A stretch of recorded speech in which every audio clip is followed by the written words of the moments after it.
Want to be smarter? Want to be fitter? Want to be wealthier? Want to be better? This is Infinite Transcendence, where life mastery meets humor and sarcasm with a blunt approach. This is the place where we talk about mastering your life without the usual feel-good aspect. This is the podcast designed for people who want useful tips and information while being entertained. So sit back and enjoy the program.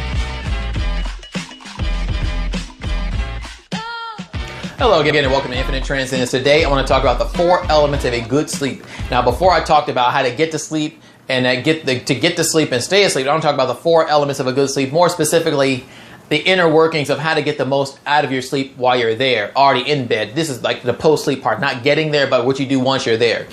And this is also important. You know, getting to sleep is important, but if you're getting a low quality sleep, it's going to have a lot of long-lasting impacts. You might not get, you might not be as well rested. You might snore more. You might have more joint pain. It may put pressure on your skin or face. It could be bad for you in a lot of ways. I want to talk about that today because I don't think most people really think about how they sleep. They just sleep.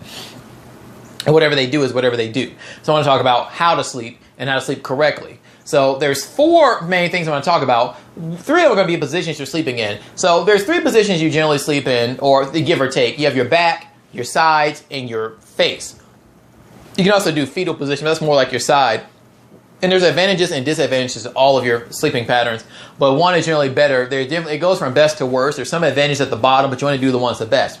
And the best way to sleep is on your back.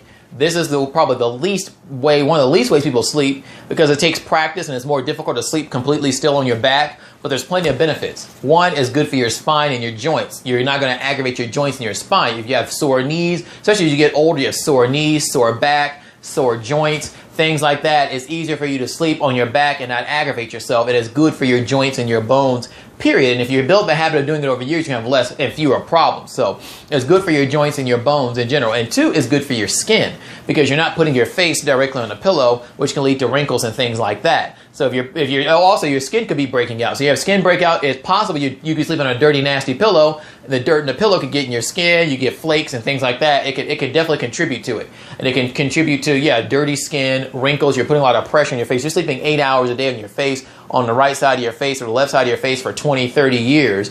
It can definitely add up and put a lot of pressure there and loosen your skin up and lead to wrinkles. So what you want to do is sleep not on your face. This is the best way to sleep. And not only that, if you're a woman, it's good for your breasts. It's been shown scientifically that sleeping on your back is better for your breasts in terms of sagging. So that's another thing you can contribute. If you're aesthetically inclined, if you care about your appearance, if you care about looking the best as possible, definitely sleep on your back. If you have joint pain, also sleep on your back because it's good for your skin as well.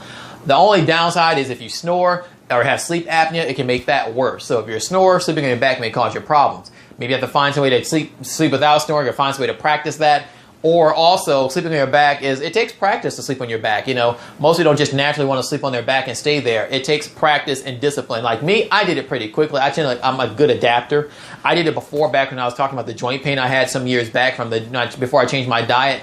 My knees were hurting so badly, like it was at the point where I couldn't squat down or I couldn't lean or run. I would sleep on my back completely straight to keep my knees from hurting.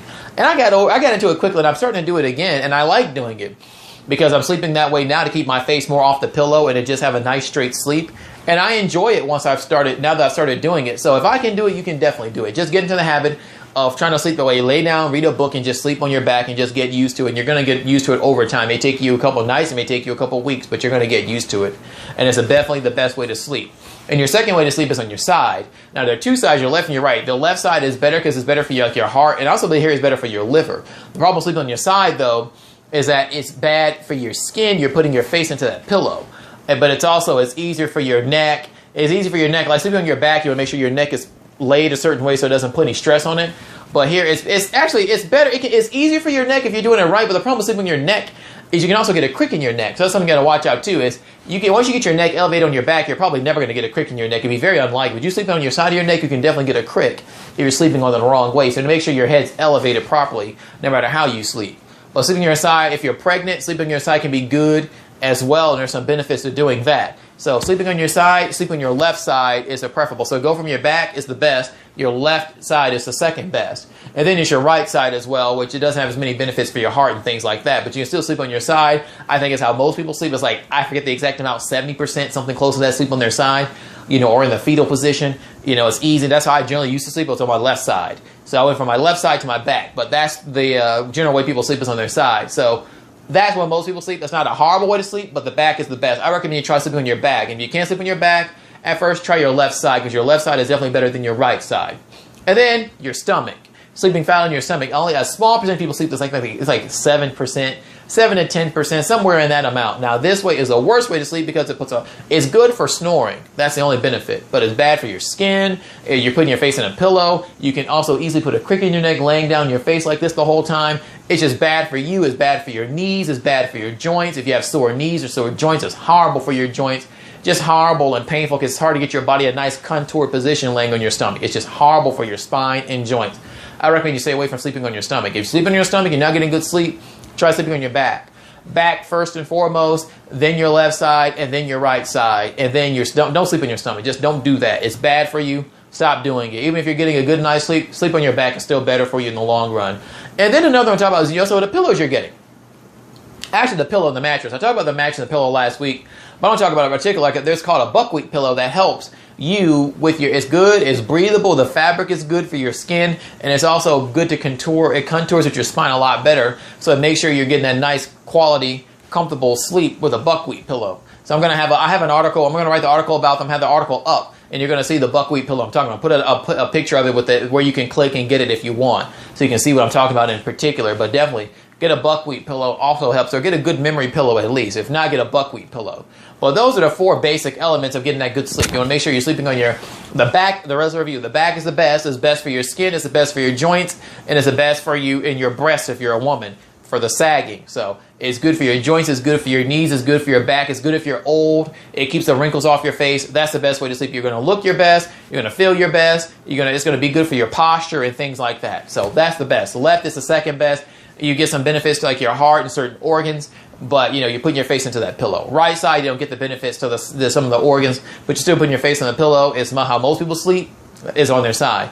So, and then you have your stomach, which is the worst way to sleep. It helps with the snoring, but it's worse everywhere else. Now the back, if you're snoring, the back is going to make you snore more. So if you're sleeping near people, watch the back sleeping, or try to find a way to alleviate your snoring. And also to get a good memory pillow or a buckwheat pillow can definitely help you sleep on your back for sure, because it keeps that body in that great alignment. So what do you think about this? How do you sleep? Do you have issues sleeping right now? Is it something you should work on? What are some things I miss? I try to give you 4 simple elements of doing it. As always, let me know. Subscribe. Again, check out the Patreon account. Go there. Become a patron. You can donate. I'm going to have a bunch of packages based on level of commitment and a bunch of prizes or what's the word, like awards, I guess would be the word, for people who commit more, and I'm going to do that as well. So definitely always check that out. Like and subscribe and transcend infinitely.